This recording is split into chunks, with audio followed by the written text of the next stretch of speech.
मेरे साथ जुड़ रही हैं cyber security expert Divya Tanwar. हम इनसे मदद लेने वाले हैं समझने में कि आप कैसे सावधान रहें, सतर्क रहें।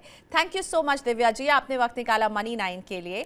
अब सबसे पहली बात तो यही कि हम हर बार जब भी अखबार पढ़ते हैं या हम तब फ़ोन पर ही न्यूज़ कंज्यूम कर रहे हैं, वहाँ देखते हैं कोई ना कोई नया फ्रॉड का एक तरीका सामने आ जाता है।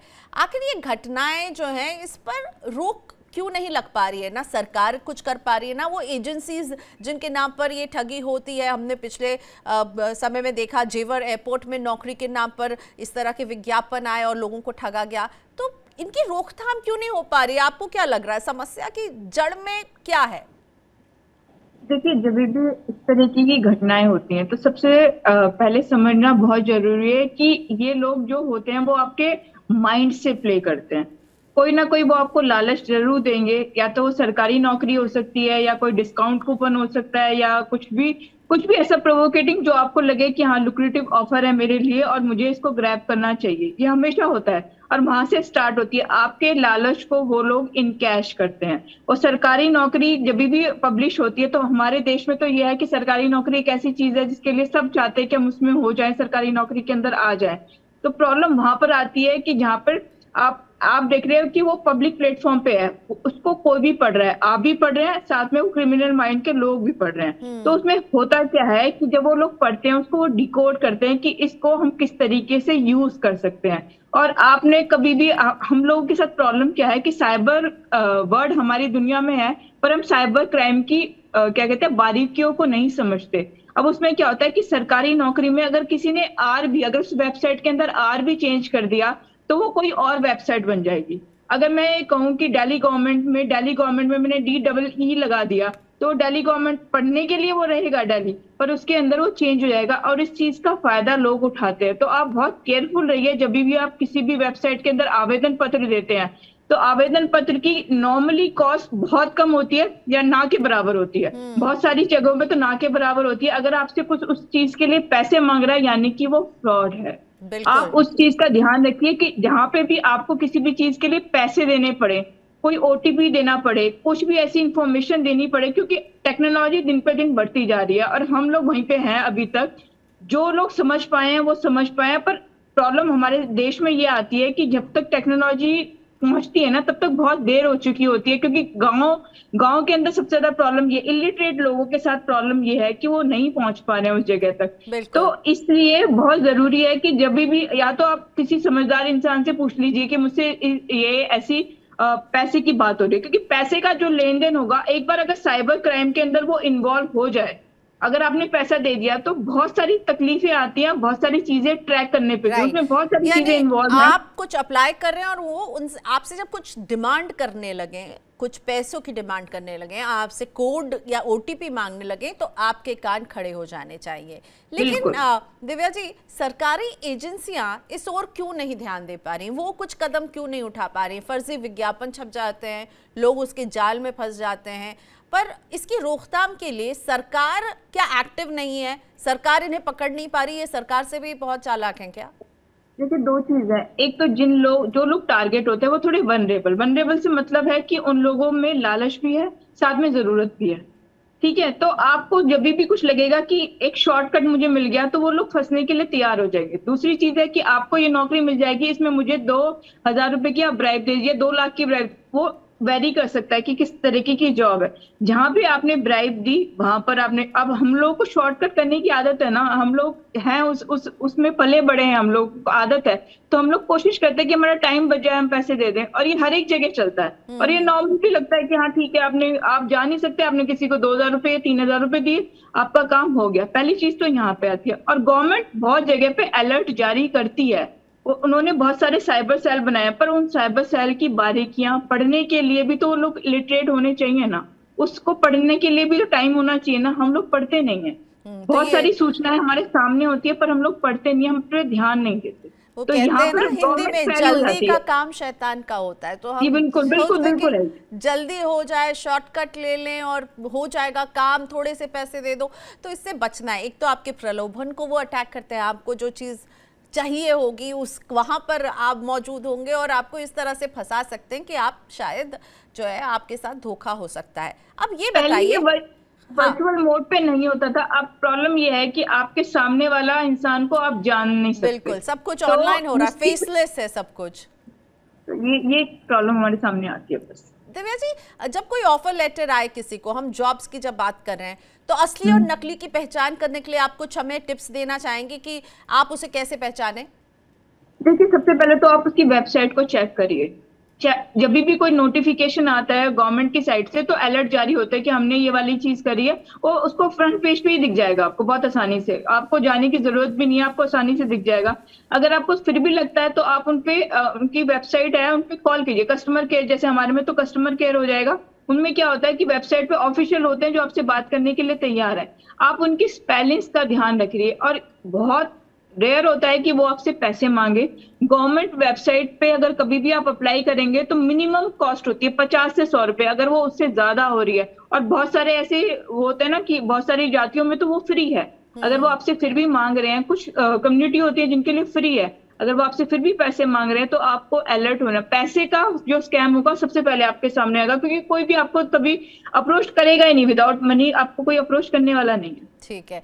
अच्छा, एक और स्कैम की मैं बात करना चाहूंगी जो शायद हम लोग को रियलाइज ही नहीं होता कि ये स्कैम हो रहा है। हम जब किसी मॉल में शॉपिंग करने जाते हैं तो हमसे दुकानदार तमाम तरह के फॉर्म भरवा लेते हैं। हमें कह देते हैं कि आपके नाम पर एक मोबाइल निकलेगा या फिर एक कार निकलेगा, और हम यहाँ पर अपना फोन नंबर, अपनी डिटेल्स दे देते हैं। ये कितना खतरनाक है? देखिए, अगर मैं कंप्यूटर की लैंग्वेज में कहूँ तो उसको डेटा माइनिंग कहते हैं। तो डेटा माइनिंग क्या होता है कि मैं और आप, हम दोनों डेटा हैं। अगर मैं किसी को समझाऊंगी ना कि मेरे नाम से कोई मतलब नहीं है, मेरे काम से मतलब नहीं है, मैं एक डेटा हूं उन लोगों के लिए। तो डेटा का क्या मतलब है कि मेरी क्या क्या चीजें वो यूज कर सकते हैं। मेरा क्रेडिट कार्ड अगर मैं यूज कर रही हूँ तो वो कहाँ कहाँ पे आप आगे यूज कर सकते हैं। मेरा डेबिट कार्ड कहाँ से यूज करते हैं, मेरी प्रेफरेंसेस। जैसे मैंने कहा कि मैं, जैसे आपने देखा होगा कि आप जब भी मॉल में जाते हैं तो जो फॉर्म आपके पास आता है उसमें आपका नाम लिखा होता है, उस पर आपका एड्रेस, टेलीफोन नंबर, साथ में एक बहुत ही अजीब सी चीज लिखी होती है कि आप कौन सी गाड़ी यूज कर रहे हैं। तो हमारे जो समाज में है ना, ये देखा जाता है और समझा भी जाता है कि जो गाड़ी आप यूज करते हैं वो आपका स्टैंडर्ड ऑफ लिविंग बताता है। तो आपको स्टैंडर्ड ऑफ लिविंग के हिसाब से अगर आप नॉर्मल गाड़ी यूज कर रहे हैं तो आपको डिस्काउंट कूपन आएंगे, कि आपको डिस्काउंट कूपन के वो जो फेक कॉल्स होती हैं। अगर आप कुछ और बता रहे हैं कि मेरे पास गाड़ी ये वाली है, कुछ और लेवल की गाड़ी है, तो अगर हायर लेवल का है तो आपके पास इंटरनेशनल ट्रिप्स किए होंगे। तो ये सारी की सारी चीजें वो आपकी साइकोलॉजी से प्ले करते हैं और आप उनको प्ले करने देते हैं। बस यही चीज है कि प्रोवोकेशन जहां पे भी होगा वो आपको ग्रैब करने के लिए तैयार है, वो तो आपको ऐसी जगहों पे लूटने के लिए हमें वो तैयार है। फॉर्म नहीं भरना चाहिए। कम से कम मैं अपने जानने वालों में तो किसी को नहीं जानती हाँ जिसके जी लकी जी, ड्रॉ में मैं किसी ने हमेशा कुछ मना कर जीता दूँ। हो। ऐसा बहुत बार होता है कि आपने फोन नंबर दिया नहीं उन लोगों को, पर आपके पास कॉल जरूर आई। तो आप सोचो कि वो कॉल कहाँ से आई है। वो कॉल वहीं से आई है कि जो आपने मॉल में भरा था वो आपके पास आ गया। Right right. चलिए, लेकिन तो आप अलर्ट रहने के लिए, साइबर ठगी से बचने के लिए, कई कॉल्स आते हैं, मेल्स आते हैं, एसएमएस आते हैं, आपकी क्या टिप है इनसे बचने के लिए? देखिए, कभी भी किसी भी अननोन, वो तो हमारे घर में बचपन से कहा था किसी अननोन इंसान से बात ना करिए, पर अब ये अननोन इंसान से अननोन टिप्स वो पे आ गया है, लिंक पे आ गया है कि आप किसी भी लिंक पे क्लिक ना करिए। कुछ भी प्रोवोकेटिंग हो सकता है, आपका लकी ड्रॉ हो सकता है, आपका ये फॉरेन ट्रिप हो सकता है, उन पे क्लिक ना करिए। किसी को भी अपना ओटीपी ना बताइए, जिसे कहते हैं वन टाइम पासवर्ड, वो आपके शेयर ना करिए उनके साथ। दूसरी चीज होती है केवाईसी। अगर आपके बैंक से कॉल आ रहा है, नो योर कस्टमर, तो उनसे बातें ना करिए। अगर वो उसका है कि सर आप हमारे यहाँ पे कस्टमर हैं बहुत सालों से, हम आपको लेकी डिस्काउंट या क्रेडिट कार्ड देना चाहते हैं या अपडेट करना चाहते हैं, तो उन सारी चीजों से आप थोड़ा अलर्ट रहिए। आप उनसे बात कर सकते हैं, जो वहाँ पे के कस्टमर केयर है उन पे फोन करके बोल सकते हैं कि हमारे पास ये कॉल आया था तो हमने ये वाली इंफॉर्मेशन दे दें। वरना मोस्ट ऑफ टाइम ऐसा होता है कि फेक कॉल्स होती हैं कि आपका क्रेडिट कार्ड अपडेट कर रहे हैं, आपकी लिमिट बढ़ा रहे हैं। तो जहां पे मनी जो फ्रॉड्स होते हैं वो तो यहीं पे हो गए कि वो आपसे पैसे जरूर मांगेगा, कुछ ना कुछ रिलेटेड होगा। अब प्रॉब्लम ये है कि हमारा टेलीफोन नंबर सब जगह रिलेटेड है, आपके आधार कार्ड से लेकर आपके शॉपिंग तक, क्योंकि ओटीपी आ रहा है। तो एक एक गलती के बाद सब कुछ खत्म हो सकता है, तो इसलिए थोड़ा सा केयरफुल रहने की जरूरत है। मतलब आप बस किसी से बात कर लें, कुछ आपने अपनी डिटेल शेयर कर ली तो आप खतरे के जोन में आ सकते हैं, इसलिए सतर्क रहें, सावधान रहें। कुछ दर्शकों के सवाल भी दिव्या जी मैं आपके सामने रखना चाहूंगी। राहुल यादव जी का पहला सवाल है, आजमगढ़ से है राहुल, उम्र है इनकी 23 साल, बीटेक पास कर चुके हैं। पूछ रहे हैं कंसल्टेंसी फर्म में दुबई में जॉब के लिए इंटरव्यू किया था, रजिस्ट्रेशन के एवज में 10,000 रुपए भी मुझसे लिए गए। अब पासपोर्ट, वीजा और फ्लाइट की टिकट के लिए 60,000 रुपए और मांगे जा रहे हैं। क्या राहुल को डरना चाहिए? राहुल को ये 60,000 रुपए नहीं देने चाहिए? जी बिल्कुल डरना चाहिए, बिल्कुल डरना चाहिए, क्योंकि आप जब भी जॉब के लिए अप्लाई कर रहे हैं तो आप तो ऑलरेडी उस चीज पे कि आपको पैसा चाहिए, वो आपसे पैसा मांग क्यों रहे हैं? अब ये सोचिए ना कि आपसे कोई पैसा क्यों मांग रहा है आपकी नौकरी दिलवाने के लिए, क्योंकि आपको तो ऑलरेडी नौकरी चाहिए। तो अगर आपसे पैसे मांग रहा है तो इसका मतलब है वो कहीं ना कहीं फ्रॉड ही होगा। और ये वाले ऑफर तो बहुत सारे आते हैं कि आपकी दुबई में नौकरी लग जाएगी, अब आपकी यूएस में लग जाएगी, अमेरिका में भी लग जाएगी, बहुत सारी जगह ऐसे लग जाएंगी, पर आपको हमें पैसा देना पड़ेगा। वो उसकी उसकी ना वो एक तरीका होता है कि आपकी किस चीजों में वो लिजिटिमेट कर सकते हैं कि आपको वीजा की फीस देनी पड़ेगी, आपको ये दिखाना पड़ेगा। तो थोड़ा सा अलर्ट रहिए, पैसे मत दीजिए किसी, अगर तो आपको जान पहचान का नहीं है पैसे मत दीजिए। वो मत आपसे दीजिए। पैसे मांग रहा है, ये खतरे की घंटी आपकी बजनी चाहिए। 10,000 आप पहले भी दे चुके हैं, मत दीजिए आगे पैसा। और उसके अलावा नौकरी के अलावा भी जो आज का सबसे ज्यादा फ्रॉड है, जो जैसे वेबसाइट है, वो वाली वेबसाइट जहाँ पे शादियां होती है, शादी कराने के लिए बहुत सारे लोग पैसे मांगते हैं कि हम आपकी शादी करा देंगे, यूएस में करा देंगे। या तो नौकरी के लिए बोला है कि आप अपनी लड़की का वीजा या वो लड़के का वीजा हमें भेज दीजिए, उसकी कॉस्ट लगेगी और हम आपकी शादी करा देंगे। तो ये वाला एक मैट्रिमोनियल बहुत ज्यादा सामने आ रहा है आज। राइट, अगला सवाल लेकर आती हूँ। सुमित राय जी का है, मुजफ्फरपुर बिहार से। पूछ रहे हैं कि मेरे पास एक कंसल्टेंसी फर्म का जॉब के लिए फ़ोन आया था इनके पास, और रजिस्ट्रेशन के लिए ओटीपी मांगने लगे वो। इसके बाद इनके बैंक खाते से करीब 42,000 रुपये जो है वो उड़ा लिए।